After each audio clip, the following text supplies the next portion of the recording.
No one will ever want you. Ilara Voss stood at the edge of the ballroom like a ghost who had wandered into the wrong century. Her gown was last season's. Her stepmother had made certain of that.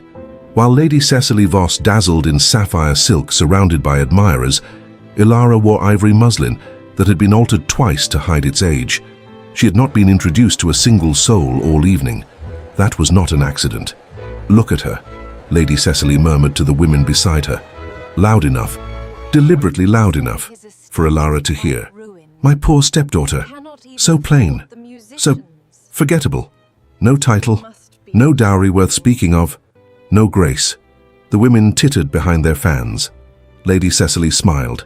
That slow, satisfied smile she always wore when she had drawn blood, and looked directly at Ilara. "No one will ever want you, my dear. Best make peace with that." Ilara did not cry.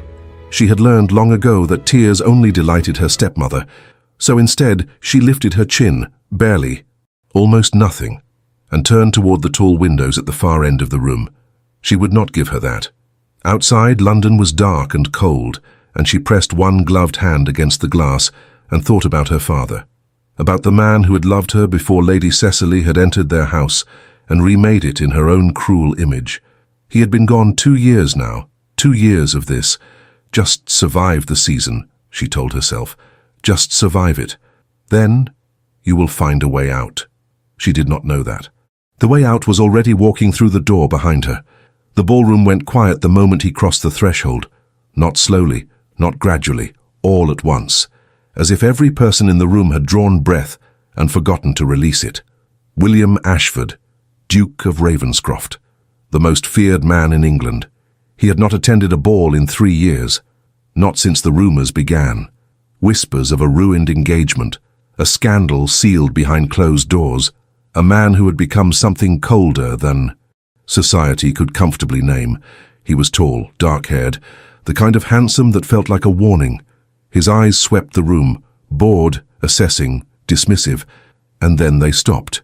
On the girl at the window, the one standing completely alone, her hand pressed to the glass, her back straight as a queen's even as laughter still floated in the air around her. He crossed the ballroom. People stepped aside, they always did for him, and he walked past countesses, past heiresses, past every woman. Lady Cecily had spent the season grooming for exactly this moment. He walked past all of them and stopped beside Ilara. She turned, startled, and found him watching her with an expression she could not read. Not pity, not charity, interest. "You are not dancing," he said. His voice was low. It did not ask, it observed. "I was not asked," she replied, and she did not look away. She did not simper or curtsy, or fill the silence with nervous apology, the way every rule of propriety told her she should. Something shifted in his expression. The barest, most dangerous thing, almost a smile. "Then allow me to correct that," said the Duke of Ravenscroft, and he extended his hand. Behind them, from somewhere in the crowd, Ilara heard the sharp, unmistakable sound of Lady Cecily Voss, losing her composure for the very first time. She had survived 2 years of being told she was nothing. She did not yet know that the most feared man in England had just decided she was everything.